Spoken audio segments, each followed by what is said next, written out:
back to A Better World. This is your host, Mitchell J. Rabin, and we're very glad you're joining us again today. Today we are on location here at Serra Monastery up in Malibu, California. It's utterly gorgeous. It's a Franciscan monastery.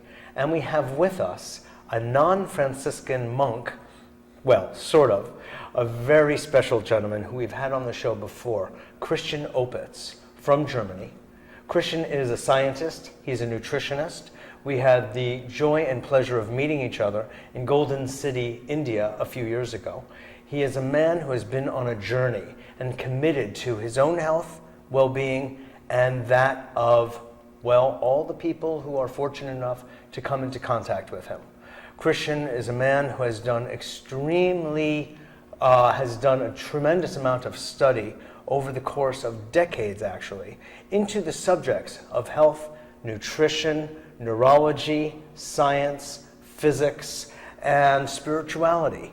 The old world spirituality that comes to us from East and West, and has put these together in a process he refers to as the Aling Process.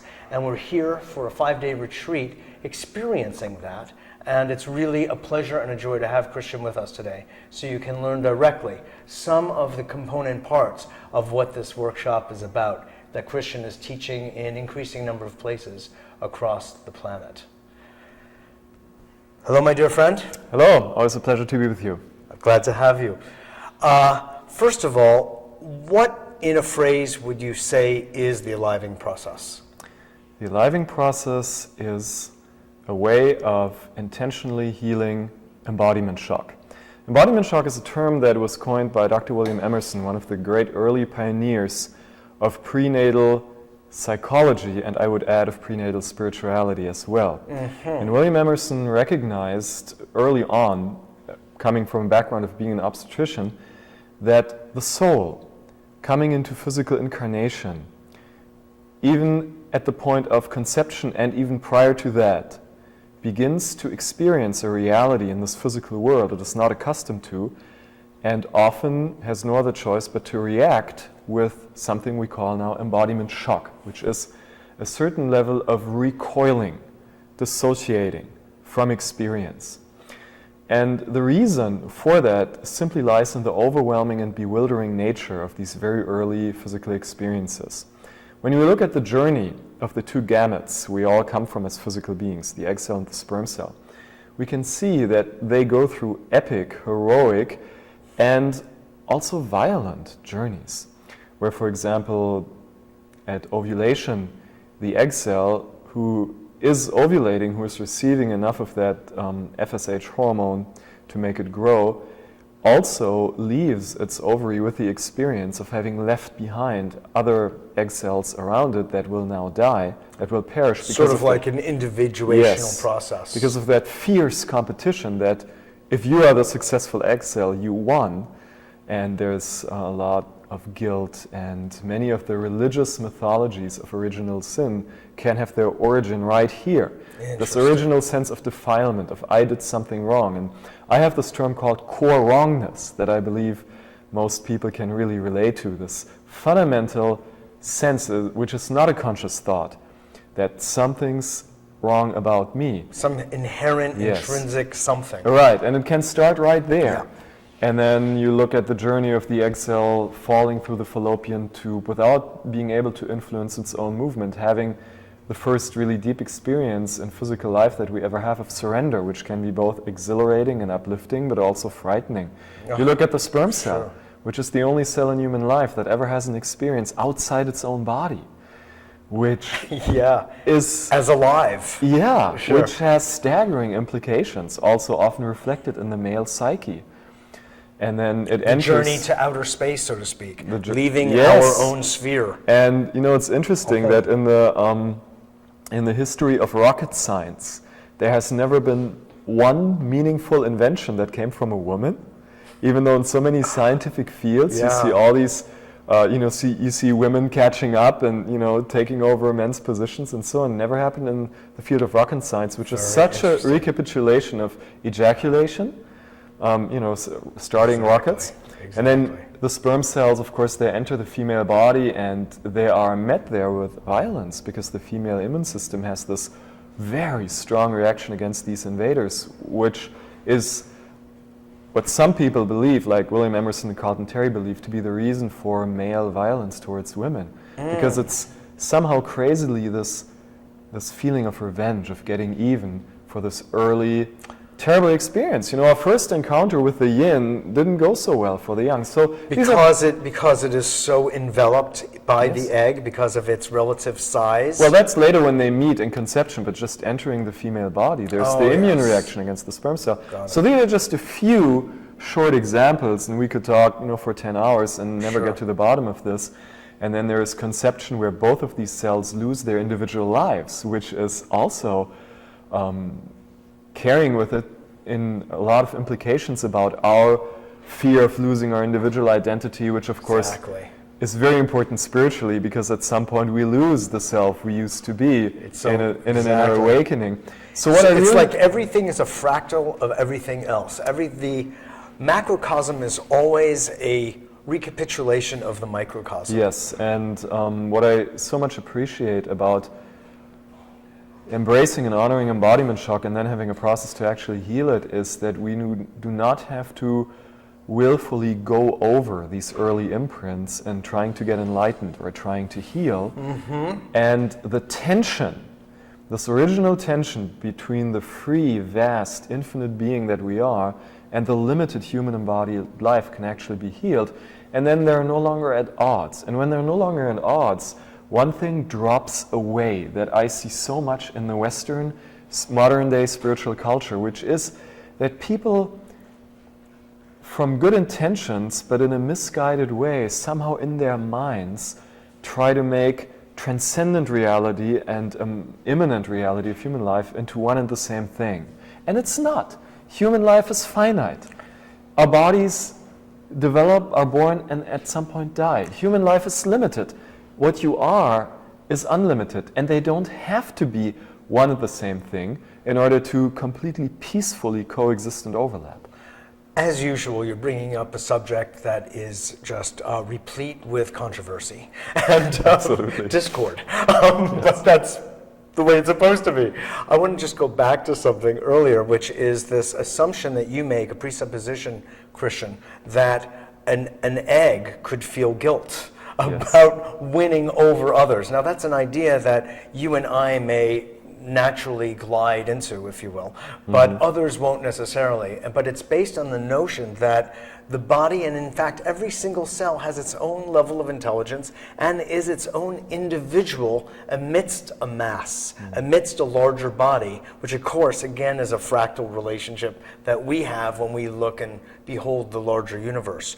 But just to come back to this last piece that you said so well, really, is on one hand we have this eternal soul that finds itself physically embodied, materially embodied in the three-dimensional world. And what you're outlining is the struggle and the distinction between that eternal life, if you will, in a 3D form. Yes. And so we shouldn't make certain assumptions about what that is without steering ourselves in perhaps a wrong direction. Yes. Or a misguided one. Right, and what I find in practical reality, which, practical application is always what I really care about, because I'm not really interested in new theories.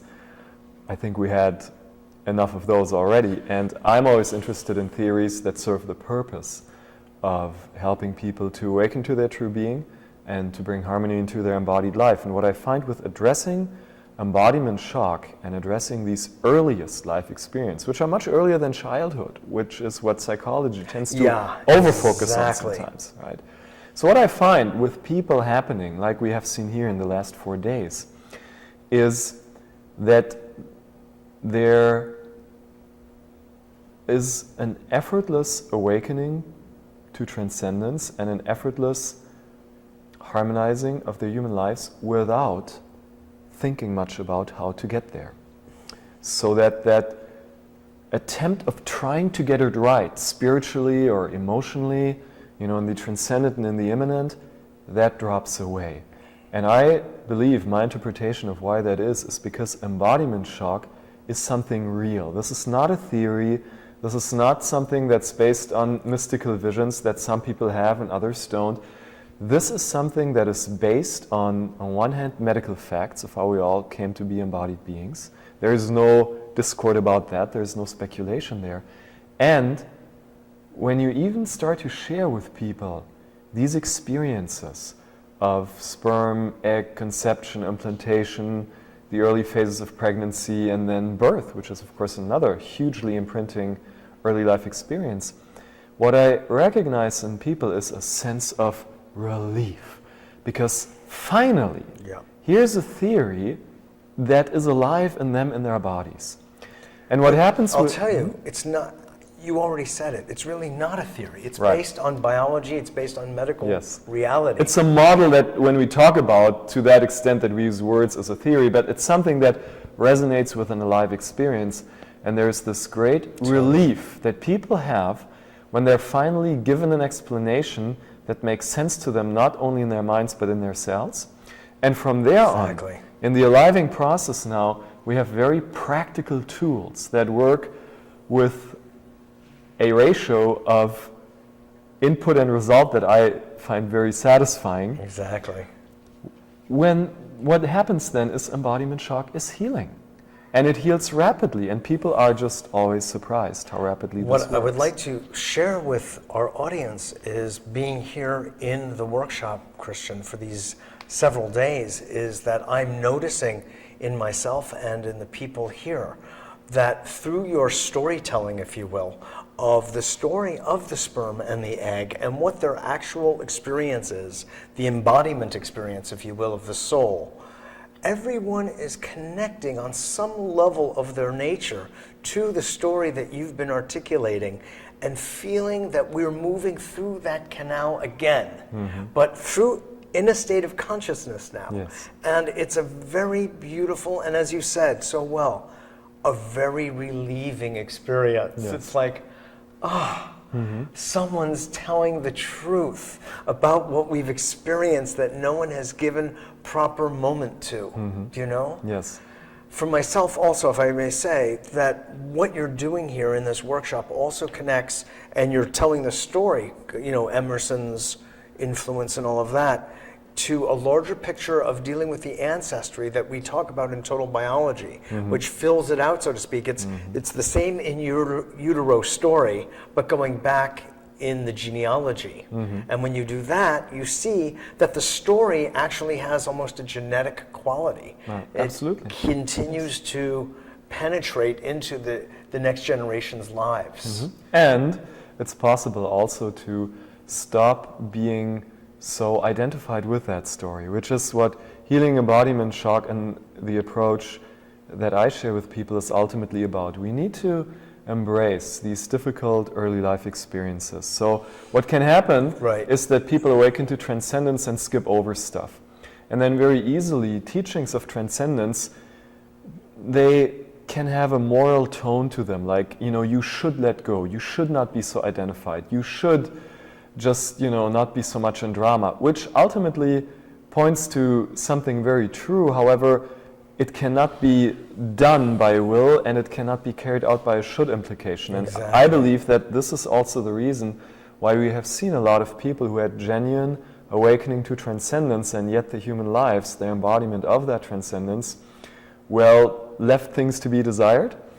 And healing embodiment shock as something you make a priority leads simultaneously to a ground from which awakening to transcendence is very easy, very likely. And we have seen that here already, happened this morning for some people. Exactly. So what is it that you propose to do in order to neutralize the effects of embodiment shock, which needs to happen, and I'm so glad you're saying it the way you are, needs to happen, or really is best happening, for, let's say, a faster, fuller blossoming of one's enlightened state? Well, the practices that we have in Aliving are all, of course, aiming at that. And so we're covering different levels of a person's being here.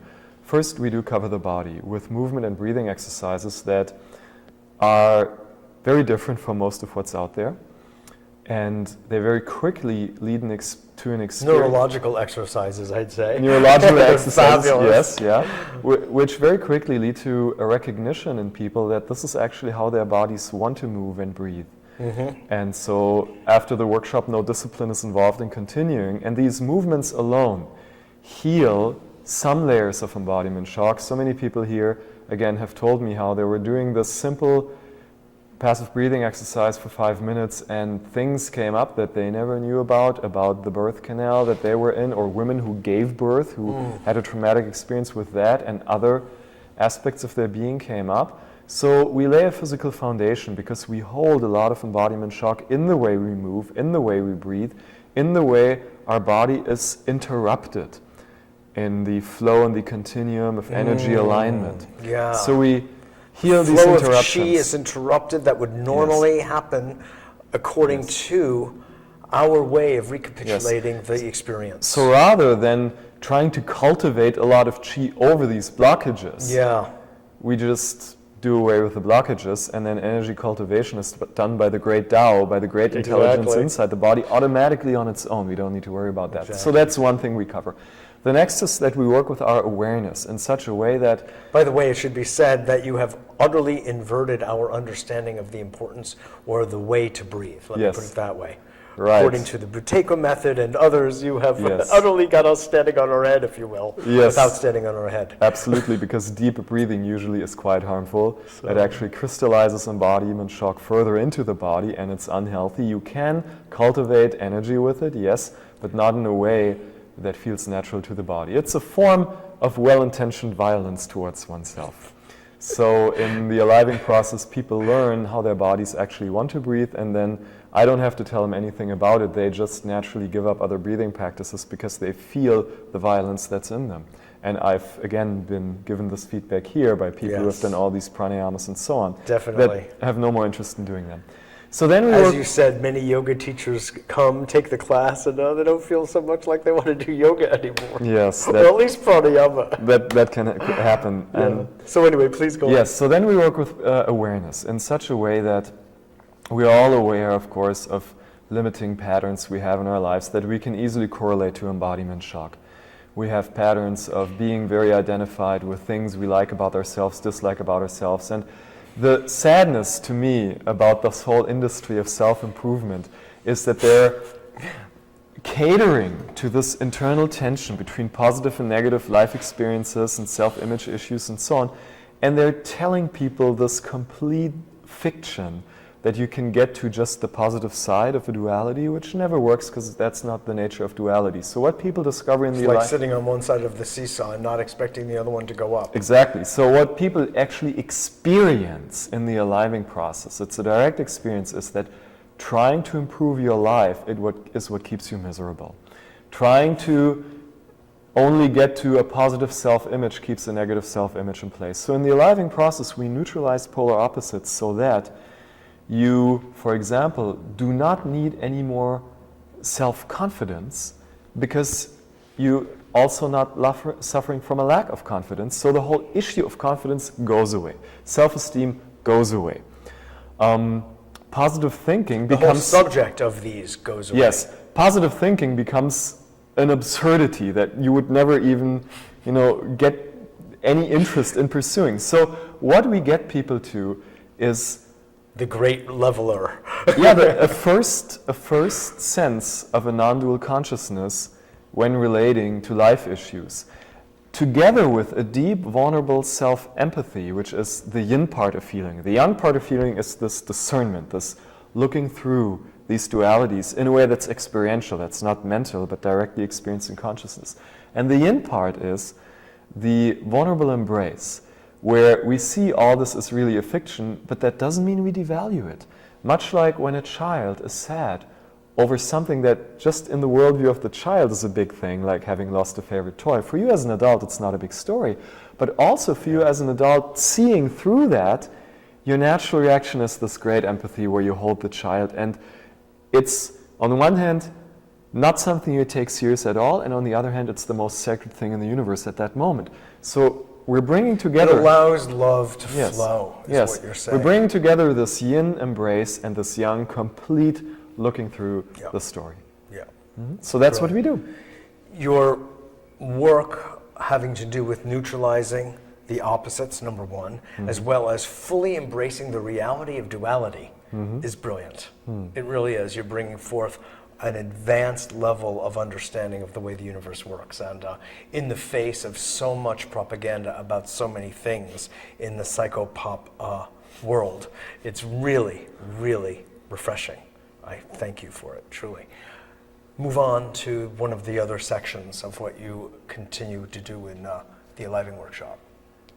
Well, You do from the embodiment shock, the understanding of that, the use of movement as a means of healing that embodiment shock. This is just not ordinary movement. This is designed to both create a healthy body, simultaneous to releasing some of the trauma of the shock. Yes. Well, then of course we have Diksha. With Diksha. This great benediction of grace, which is always just so helpful. And what I find more and more with Diksha actually is that if included in a context of work that you give people something they can actively do that is really effective. And then you have the Diksha where there is nothing to do whatsoever. And you are just receiving this immense gift of grace that does not require anything from you. And that alone already has this healing power. Because you sense that, you know, whatever you might think is wrong with you, God doesn't care. The divine doesn't care. So there's this beautiful integration of this experience of Diksha that people have here, and it fits so well with the other processes where they do something, where they are actively involved to some degree. So I love giving Diksha at these Aliving workshops. It's a deep enhancement of a state that gets created through the simple movement and the rest of what's going on.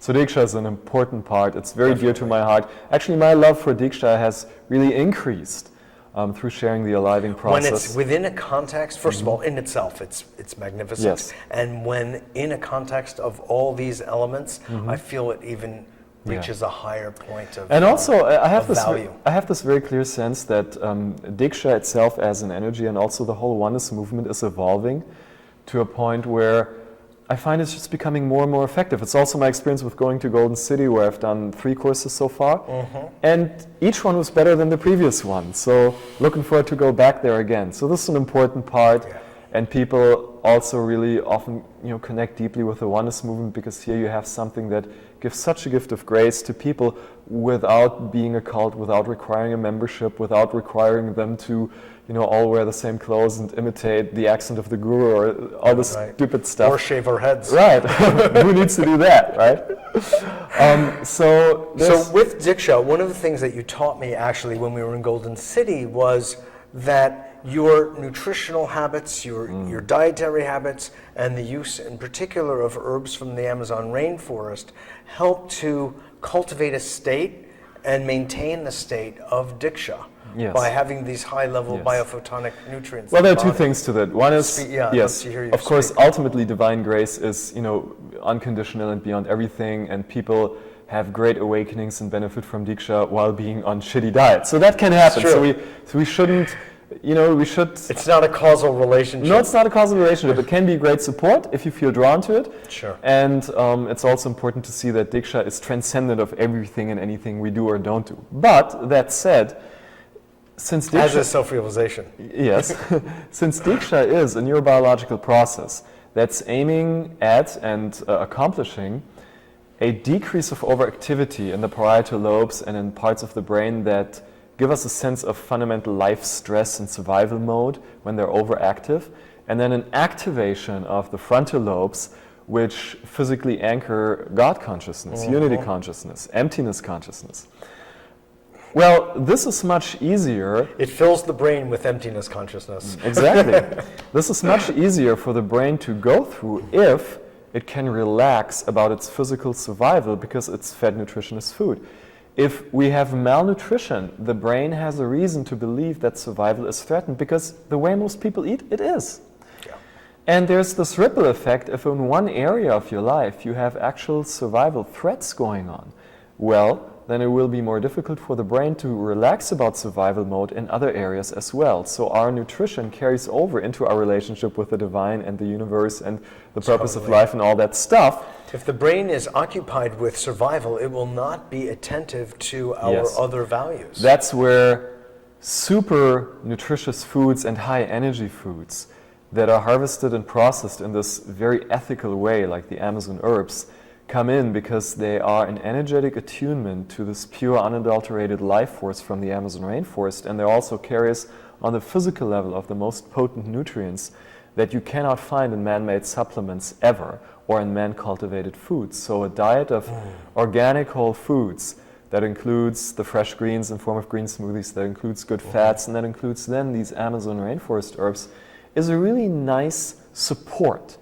And what I find with that is that not only is it easy for people to go deeper with Diksha and with the Aling Process and whatever else they're doing for their growth that is good for them, but it also makes the physical body more of a continuum rather than a split off reality from this deep inner awakening. Yeah. It's more seamlessly integrated into the eye-open life with the closed, with the inner and the outer becomes bridged. Yeah. Absolutely, absolutely. Well, I've got to say, in closing here, because you've covered a lot of ground in a short amount of time, as usual, I just want to say that my experience of being here, Christian, has been utterly superlative. It's been actually, believe it or not, nonverbal. It's really brought me into a state of closeness to my own divinity. I could really say that, and my own sense of emptiness, quite literally. And I see that happening also among the people in the group, and it's created an atmosphere of great serenity and great love. So I think you're brilliant, you're doing beautiful work. I just want to help to support you in continuing on to help enlighten the planet. Thank you so much, Mitchell. Absolutely. This is Mitchell J. Rabin for A Better World, speaking to you from Serra Monastery up in Malibu, California. Thanks so much for joining us, and I look forward to seeing you all next week.